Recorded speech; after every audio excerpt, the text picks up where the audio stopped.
The state we're in the moment powerfully impacts the meaning that we associate to something or that we assign to something.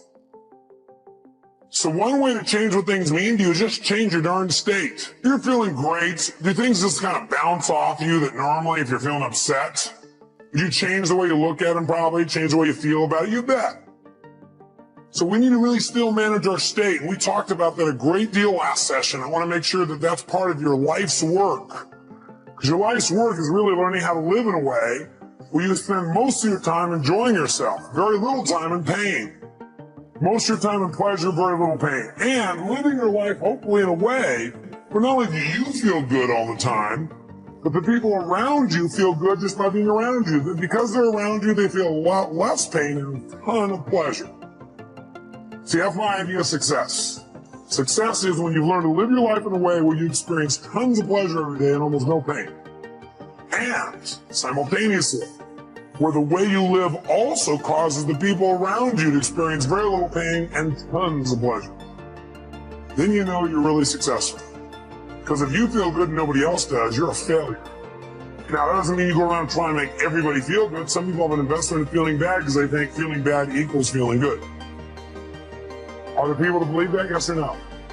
Yeah, because they think if I feel bad, then people will notice me or they'll love me more, they'll help me more, I'll get more attention, which means feeling good. People have weird crap they work inside their head about how to get to feeling good. Some people think I'm going to feel good when I make $1 billion. Some people are like, when I have this, this, and this, when I get married, have these many children, this and this, then I'll feel good. Some people have, well, I'll feel good if I feel bad because then people notice me and make me feel good. Or you could just like choose to feel good. Which one do you think might be a more intelligent approach? Because who's in control there? You are. You don't have to worry about the environment. By the way, when you're feeling good, it tends to make you want to feel even better. It makes you share good feelings with other people, which makes them feel good, which makes them reciprocate usually. Not always, but usually. Kind of nice. So the bottom line is we got to manage our state still. And as a reminder, as far as that's concerned, changing state means change the meaning. And the way you can do it is either by changing your what? Change your physiology. Physiology, again, means the way you move, the way you breathe, your facial expressions, your gestures. The way you use your body determines the way you feel. You got to remember that for the rest of your life. If you're not feeling the way you want to feel, first thing you do is just change the way you're moving. Emotion is created by what? Motion. Emotion is created by motion. You have 50 muscles in your face. A slight change in any of these muscles will radically change the way you feel. Remember we did this last time, I think. What I'd like you to do right now, real quick, is create some tension in your body, some tension, then put a big, huge smile on your face while you're doing it and notice how it feels. How many feel somewhat excited when you feel this? Let me see your hands. You know why? Excitement has tension in it. The only difference is you send a different biochemistry into your body. You fire off different biochemicals when you make a smile. Physically, it changes. You want to get depressed? What do? Drop your shoulders, look down, breathe shallow, drool. Right? Change the way you move. Some people have limited emotions because they have limited motion. They're trying to express their feelings and they go, that's something important I want to share with you. Hear me. Feel me. I am man. Feel this? Versus, listen to me. Come on, let's make this happen. Let's do this. Do you understand what I'm talking about here? The more motion you have, the more emotion you have. And there's certain emotions you're not feeling because you're not making certain movements happen in your face. You want to change that. You want to go for more. See, did I mention to you last time, did we talk about how certain people live together for a long time begin to look like each other? Did I mention that? Remember why? Because in order to be in rapport, we like people who are like us. So we mirror back similar facial expressions. We do it enough, we literally mold our muscles to be in that way. We use those kinds of emotions on an ongoing basis. A lot of people look like their dog. I don't have the explanation for that one. I don't know if they're mirroring in that case, right? They're trying to pick somebody like you, right? But see, the thing we got to realize is we got to control our physiology. So throughout this day, as last time, I want you to remember to live at level 10. You remember what that means? Living at level 10 means what you got to do is ask yourself on a scale from 0 to 10, where's my level of energy? 0 is dead, 10 is unstoppable. Which level is going to allow you to get more out of this weekend? Which one? 10, without a doubt. If nothing else happens from you coming to these fortune programs, but every time you get here, you demand from yourself for 4 days to live at level 10, you think you might develop a little stronger emotional muscle, yes or no? And pretty soon what used to be hard to do, like demanding 10, is the way you live. It's easy. It's like you can live that way easy, no problem. And now you go home and you live at that level. Does that impact your patients, yes or no? Does that impact each other in the office, yes or no? Does it impact your home life? Does that impact those ecstasy ideas we had about the relationship at home? Yes. See, if you're level 10 every time with your personal relationship, would that enhance it, yes or no? So how do you determine whether you're a 10 or not? You decide to go there, and the way you decide to go there is you gotta ask yourself on a regular basis, where am I? See, I found the more you measure something, the better it gets. But if you don't measure it, you're not gonna do well. If you set a goal on New Year's Eve, and then you check next New Year's, you're in trouble. Because you had one correction. It was at the end of the year, it was too late. Once a month, you got a better chance. Once a week, you can really have it. Once a day, you won't have a bad year, you won't have a bad month, the worst you have is a bad day. The more we measure, the better we get. So what we've got to do is ask ourselves, where are we on a scale from 0 to 10? Where are you right now on a scale from 0 to 10? Sit right now like you would if you were at level 10. Okay, that's clear, you weren't a 10 then, isn't it? Come on, sit the way you'd be at level 10. I mean, absolutely, totally energized, excited, having fun, being outrageous, playful. Sit the way you'd be sitting right now if you're level 10. Come on. And oh, you're not a 10. Come on. Come on, this is not 10. Let me see 10 here. Come on, even more energy, come on. Most of you would probably have to make some noise or do something with your body to get to level 10. Come on, wake your body up. Come on, come on, come on, come on, come on. Come on, wake your body up. Come on. Come on. And I want to ask you a question. What is the focus of your life? What is the focus of your life? In life, you have a critical option. You can take a stand in your life, or you can follow the crowd. See, people who follow the crowd, their lives are not focused. They're not immersed in anything. People who take a stand, they're living a life that has some power, a life of achievement, a life that has some meaning. People that are taking a stand in life, they are consciously involved in a process to design a life of substance. People who are following the crowd, these are people that they're just doing what everybody else is doing. So that's a crowded road over there. They're following the followers. I want to talk to you about taking a stand with your life.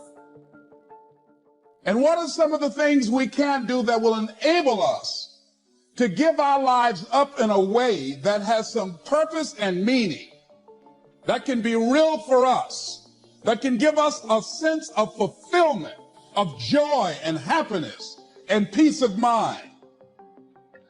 I mean, you got to be aware of these faces. They affect you, you know. Try to stay around pleasant faces, and if you have an unpleasant face, try and smile more. It's good for your health. And there's another dividend, you look better too. So, looking for a way in which we can begin to give our lives some special power. Number one, commit yourself to giving your best at all times.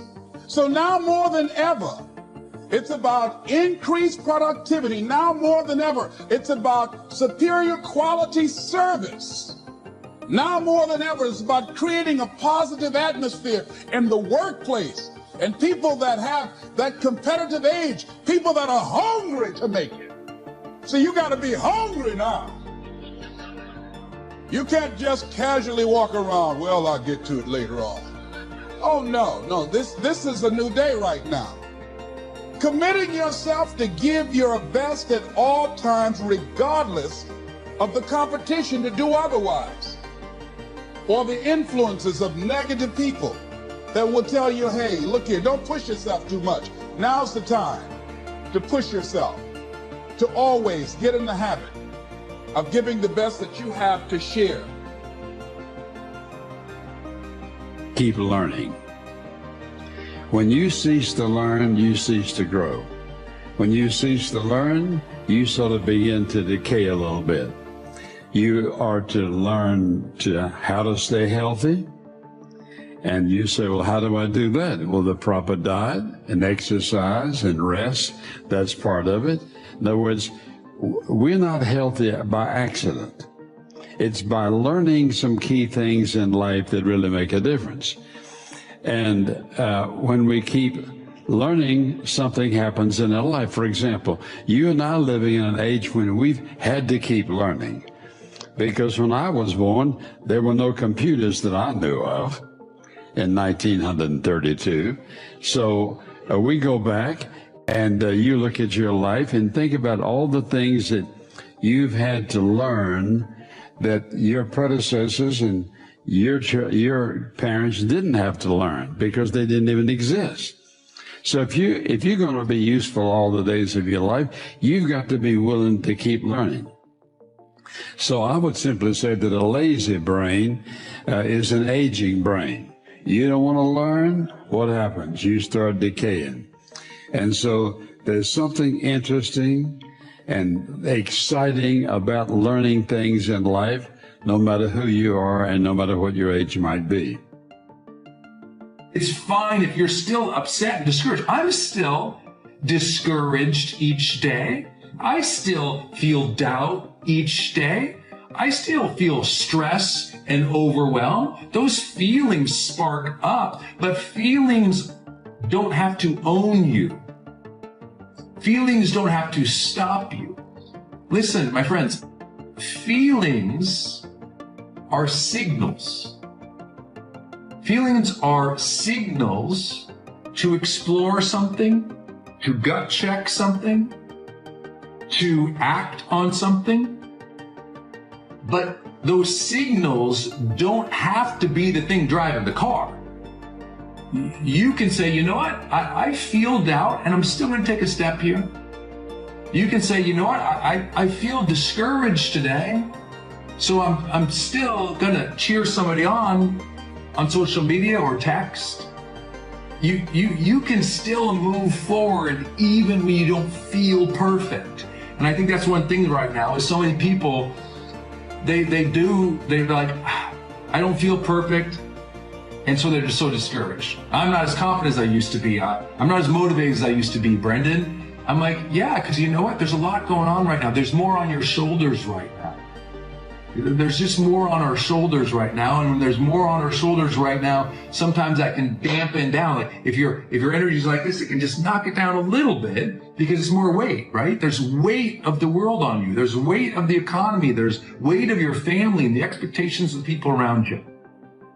And so if you're usually up here and you feel a little lower right now, that's okay. That means it's really important for you to really focus on your good habits. Because if you're usually up here and the weight of the world is on you now, tamping you down, and you give up your positive habits, bam, you're in trouble. So listen, you can feel the feelings. Those are signals. You can allow everything right now. But the question is feeling and allowing going to prevent positive movement forward? And I'm like, no. I'm like, yes, feel the discouragement and allow it, but then explore it. Why do I feel discouraged? Oh, that's why I feel discouraged. Now, what would I like to do with that discouragement? Do I just want to sit with it here, which is okay? Do I want to feel it, explore it, just observe it, let it pass through? Do I want to check it? Do I want to challenge it? Do I want to see what this is about? Do I want to explore it logically too? All those are good options. So please hear me. I'm not the person saying there's no good options. I'm not saying there's a right way for you to cope or feel your feelings. Your feelings are your own. You never have to. explain your feelings except to yourself. And you're the only ones who know whether or not your emotions are enabling a detachment from life or an engagement. Whether your emotions are cheating you from feeling the full expression of your purpose. Because listen, I'm not here to say that any emotions are good or bad in themselves. You can feel them and sense them. But could any person who's ever coached somebody or any person who's had any experience in psychology say, you know, there are good habits and there are habits that lead to not positive things? I think we can all recognize that, listen, coping by eating 40 gallons of ice cream for 2 months, probably not a good coping mechanism. We should be fine and free to hold ourselves to a standard to say, I recognize this, I've gone a little too far in my coping, right? Let's all be honest with ourselves. Listen, I'm ultimately a coach. And as a coach, I've always got to encourage people to hold themselves to high standards and be honest. To be honest about their own behavior. Either your behavior is supporting you in your coping right now. Either your behavior is supporting you on how you're assisting people, or your behavior right now is not.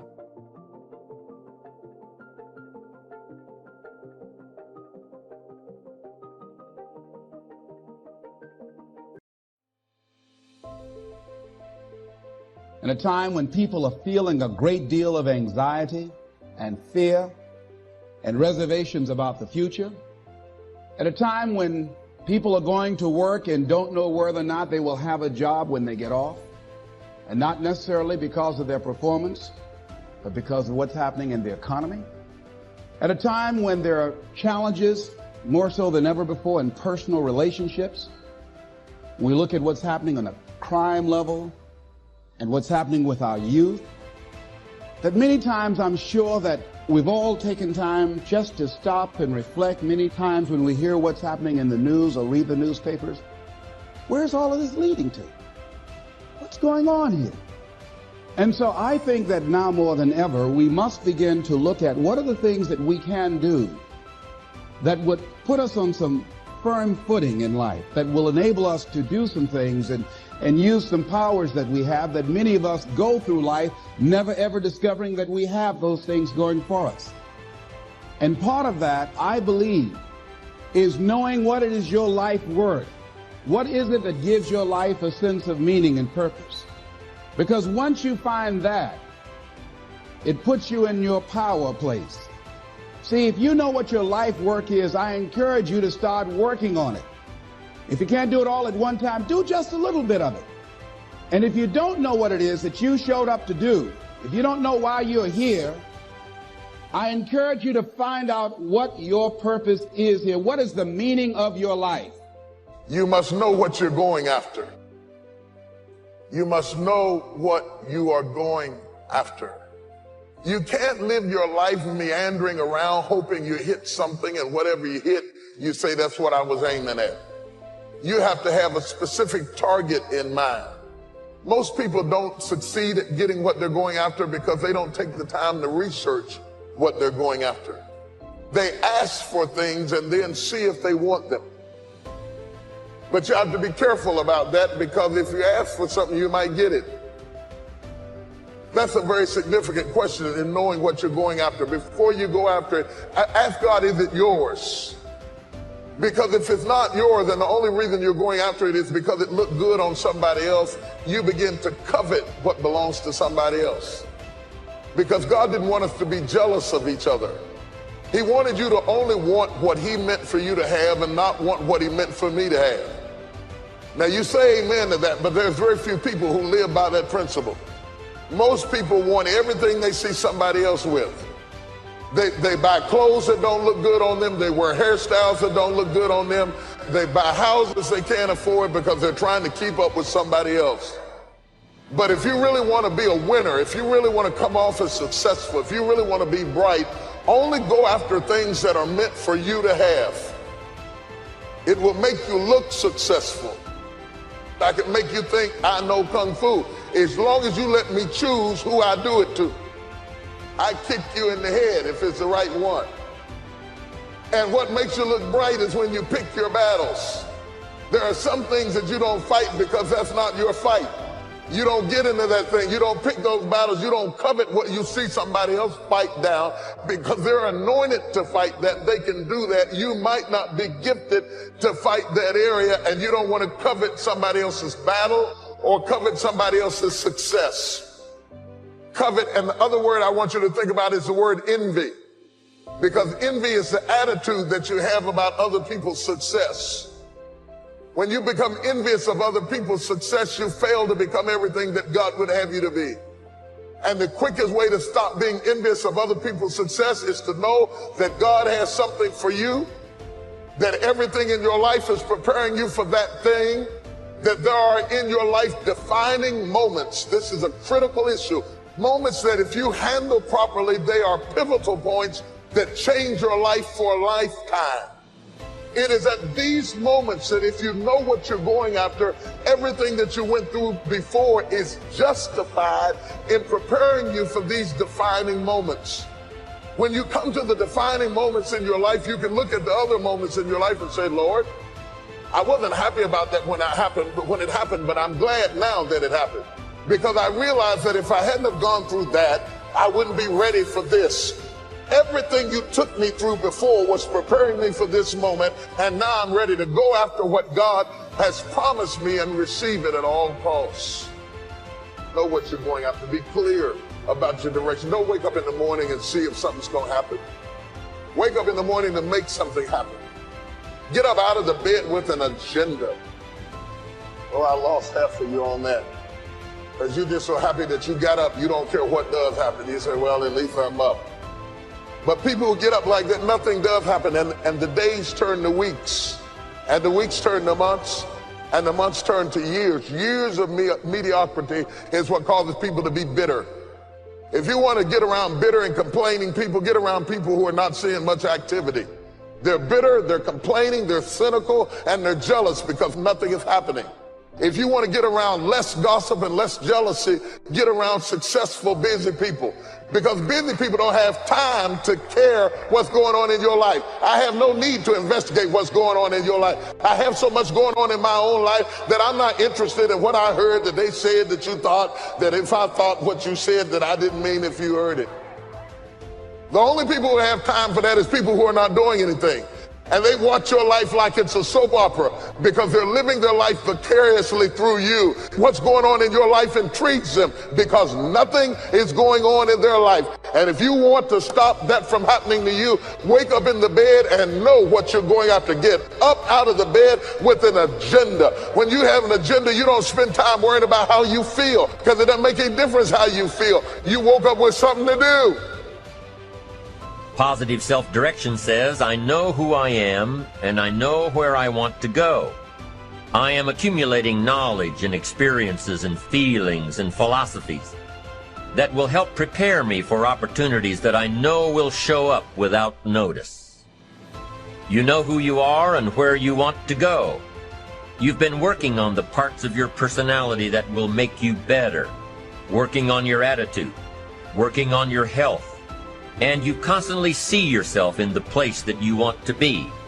As you talk with yourself every day, how often do you ask, is what I am doing today getting me closer to where I want to be tomorrow?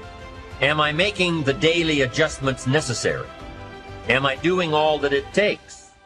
Will I keep on doing it until? Direction determines destination. Here's a question you need to ask yourself.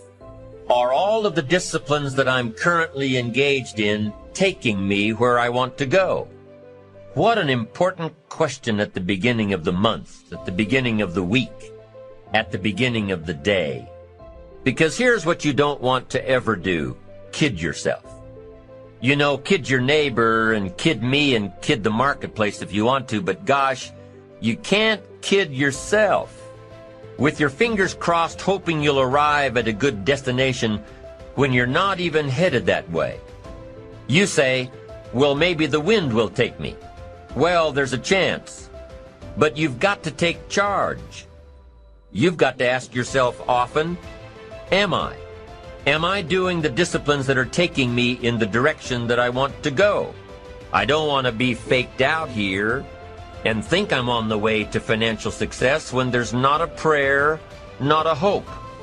I don't want to be faked out hoping that there's someone else who's going to take care of it, take care of me. They're not going to take care of it. They're not going to take care of me. What if all of your negative relatives turn positive? What'll that do for your fortune and your future? Not much.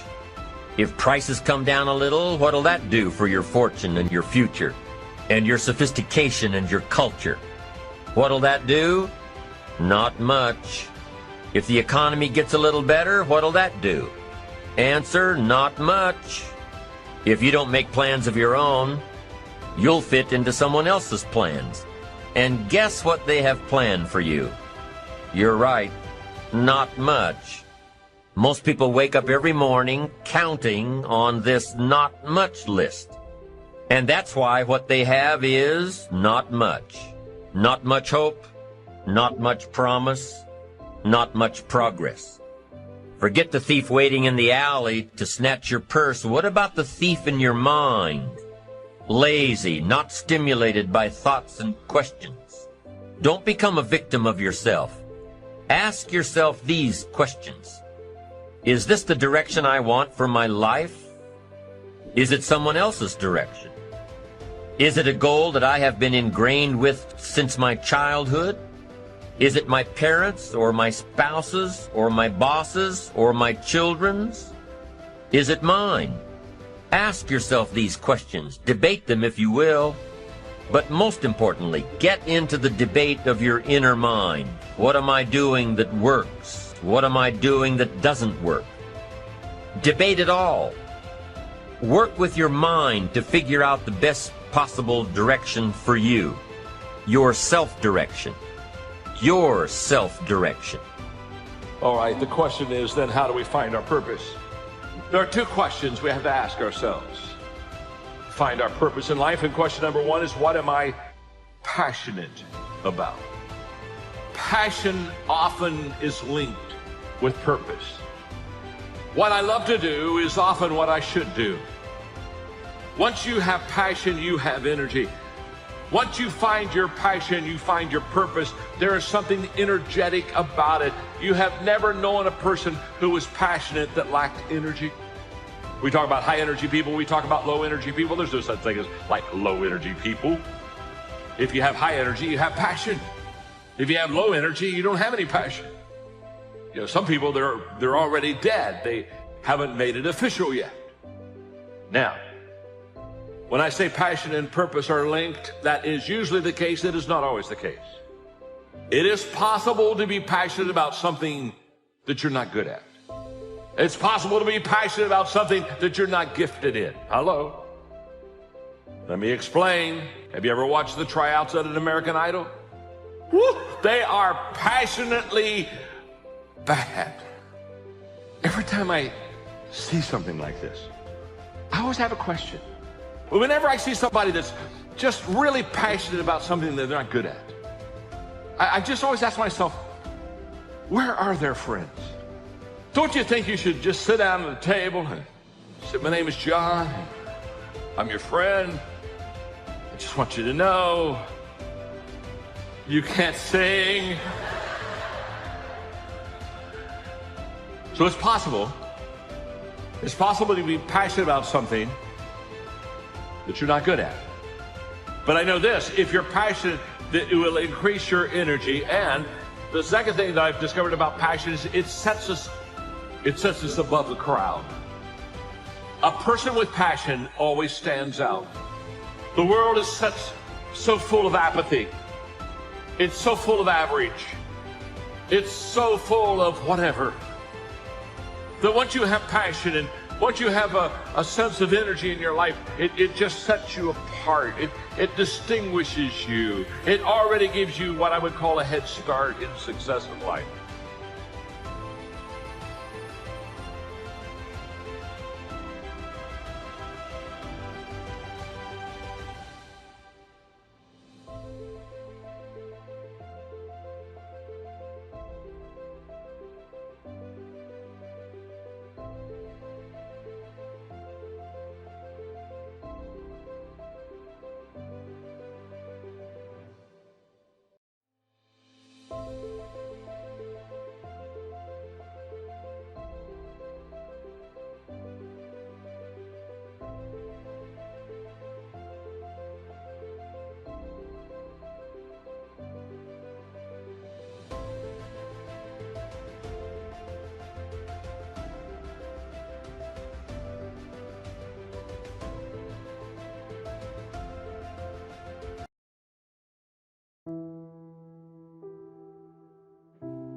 You know what I thought to myself? I thought I would hate to live and die and never know what would happen if I ever committed myself to anything. Some people have never thrown their whole self at nothing. Not at school, not at work. Oh my God, you've had 1 foot in and 1 foot out of every dream all of your life, and you've never seen what you could be if you ever really connected and threw everything. And the question is, if you died today, what ideas, what dreams, what abilities, what talents, what gifts will die with you? We forget that you don't have to be famous to have the ability to change at least your own personal history, to change the direction we go in our life. We have the power to choose, even if you haven't before. You can finally say, no more, I won't put up with that, within myself or from anybody else. And here's what I'm going to do differently. That's where the breakthroughs really start to happen. Now the question is, why do some people stand their ground and make something change versus other people just kind of accept things? The science of becoming successful is not what you do for a living. It ain't how much you make. It ain't none of that. It's simply how you think. If you change your thought, you change everything. You change your attitude, you change your altitude. It's all that. It's the law of attraction. Your attitude is everything. That's what money ain't everything, but it's very helpful. It ain't everything, but it's a lot. That drive and that attitude of never quit, it's a powerful force, and it does push you over the edge to victory in many cases. But over that attitude, you have to layer something on top of that. It's basically strategic vision and understanding of the battlefield as a whole. So you absolutely need to know when you got to stop beating your head against the wall. You've got to know that.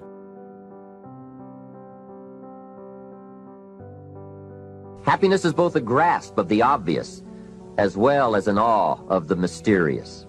But for most people around us, happiness seems to be either something left behind or something yet to be discovered. Like all the good things in life, happiness is elusive by nature, but not impossible to capture. A major key for bringing joy into our lives lies in the next word, discipline. If there is a magic word that stands out above all the rest, this is the one, discipline.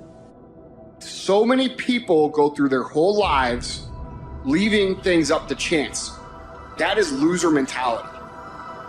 You have to understand how important it is to go all the way, to go the extra mile, to do things in such a way that it forces people to take note of you. Never live your life in probability. Probability is the probability of something happening. There's a statistic attached to a probability. 1 in every 3,000 people do this. That's a probability. A possibility has no stats attached to it. Live your life in possibilities and you'll change it. Just change the way you think. Winners go so far and above and beyond what is actually expected that they force the result. You are in control of putting so much effort into something that people have to notice. You have to go that far. You have to force their eyeballs on you. You have to make people say, that guy's definitely the right guy for the job. Look how much better he is than everybody else.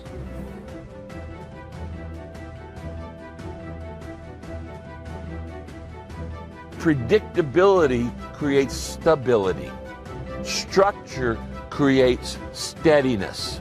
You need to set and stick with a routine for the duration of this pandemic. Stop watching so much news because it's all negative right now.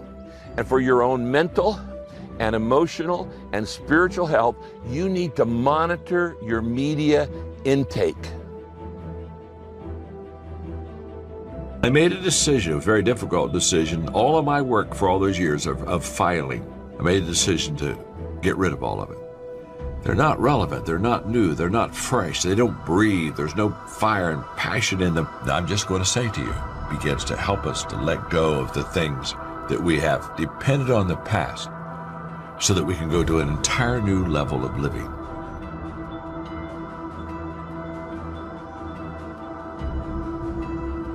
Happiness is contentment with the tasks of your life. It is thought inspired by, organized with, and rooted in your personal philosophy. Happiness is a life well lived, in which a wide variety of experiences are deliberately captured to become an invaluable form of currency for you to spend and invest in your own better future. Happiness is activity with purpose. It's love in practice.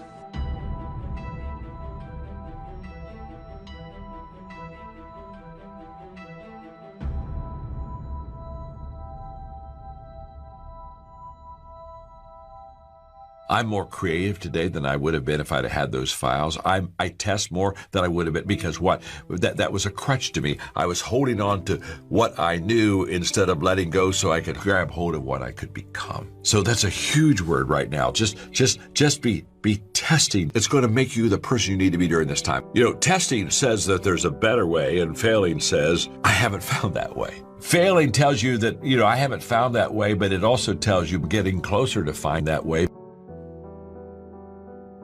Before you're going to have peace, you're going to have to make some decisions about some things. And the first decision you have to make is, I am unwilling to live without peace. I will not live without peace. You see, I spent way too much of my life in turmoil. And maybe 15 years ago, I made a decision that I was going to have peace, and I was going to have joy, and I was going to have righteousness. By reviewing your habits, you may find out that some of them are inhibiting your success. You may find out that what you're doing every day is bad for you. Or you may realize that you've gotten out of some very good habits. Somebody says, well, I've just gotten out of the habit of taking my daily walk around the block. Well, I guess you'll just have to get in the habit of being sick down the road. Somebody says, well, I used to read the books all the time. I've just gotten out of the habit. Then change it. Go back into your disciplines. If you've just gotten out of the habit, just get back into the habit. It's called discipline. If it doesn't work, don't do it any longer. You can keep your fingers crossed if you want to and hope that it'll all straighten out. You can wish for the wind not to blow quite as severely, to change in your favor, but we call that naive at best. If the habits that you've gotten into aren't serving you, change them. You can't keep doing this any longer. Don't wish for a better wind. The key is to wish for the wisdom to set a better sail. Utilize whatever wind that blows to take you where you want to go. That is the philosophy I picked up at age 25, and it revolutionized my whole life. And here's what I found. I found it was easy. I became a millionaire when I was 31, and I found it was easy. Now here's my definition of easy. It was something I could do. I figure if it's something you can do, it's easy. But here's a little parenthesis. I worked hard at it. I made sure my disciplines were in line. I made sure my habits were good. I made sure I did all that I could. I found something that I could do, but I worked hard at it. I got up early, stayed up late, and worked hard from age 25 to 31. But what I did was easy, meaning it was something I could do. Well, you say, Mr. Rohn, if it was so easy, how come during those 6 years, all those other people around you didn't get rich? Here's why. It's easy not to. How else would you describe it? That's it. It's easy to keep doing the things that don't work. It's easy to keep bad habits. It's easy not to develop the disciplines. It's easy not to. So how come I got rich and they didn't?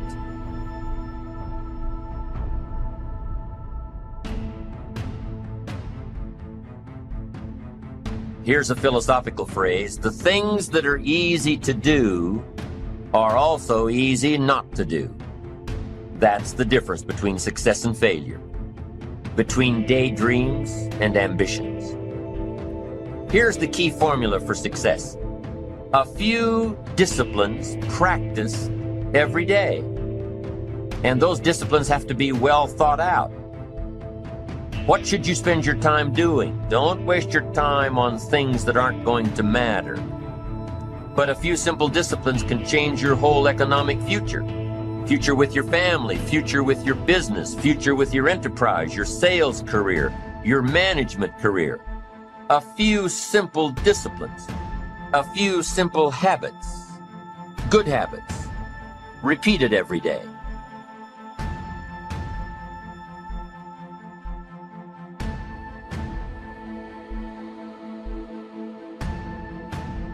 It's not that easy as dropping out of law school. You've always wanted this.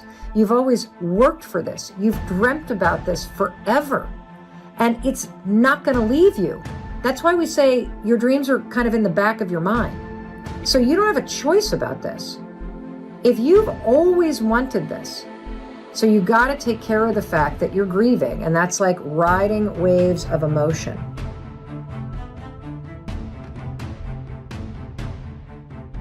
That's taking control. That is not leaving things up to chance. This is a skill. This is not something you're gifted with. This is something you learn. This is something you practice. And eventually, yes, it does become a habit, but it's not one that people automatically have. You have to go the extra mile. You have to go all in. You have to quit leaving things up to chance if you want to win. Winners do not leave things to chance. They do everything that they possibly can every single time, every single day to win. They understand the last 20% is what separates them from everybody else. It's what separates you from where you want to be. You can take an introvert. You know you're an introvert if when you're around people, you get exhausted by it and you have to go off by yourself and recover. You know, then you're an introvert. And if you're an introvert, you don't really like being in groups. And so sales, you know, maybe that's not for you, you know. And that's a good thing to know, because if you're an introvert, why go be a salesperson and be miserable? Do something where you can spend time alone and not be miserable. That's better. You're gonna face pressure, you're gonna face storms, you're gonna face suffering, but please understand, leg day, well, it's focusing on an area that you don't always focus on that seems unpleasant, and the best way to say it is live in harmony. Live in harmony with each other. But it's a lot of other parts coming together in harmony. It's a picture of what it looks like in our faith to walk with one another. There are a lot of people that don't understand the power of laughter and the power of being joyful and deliberately feeling good. Does it mean that I don't have any challenges? Yes, I do. Stuff's happened to people that I care about. I know it's easy to get glued to the internet, glued to social media, get glued to the TV, 24-hour news channels. But if you fill your mind with constant images of negative news, and they're just saying the same thing over and over, it's going to deplete your reserves, it's going to raise your stress level, and you don't need to hear the same negative story over and over and over. Now here's the formula for failure. Errors in judgment, repeated every day. All you've got to do is to have a few errors in your judgment and repeat them every day. I'm telling you, they'll spin out of control in 10 years. You'll end up driving what you don't want to drive, wearing what you don't want to wear, living where you don't want to live, earning what you don't want to earn. A few errors every day, bad habits every day, it's disastrous.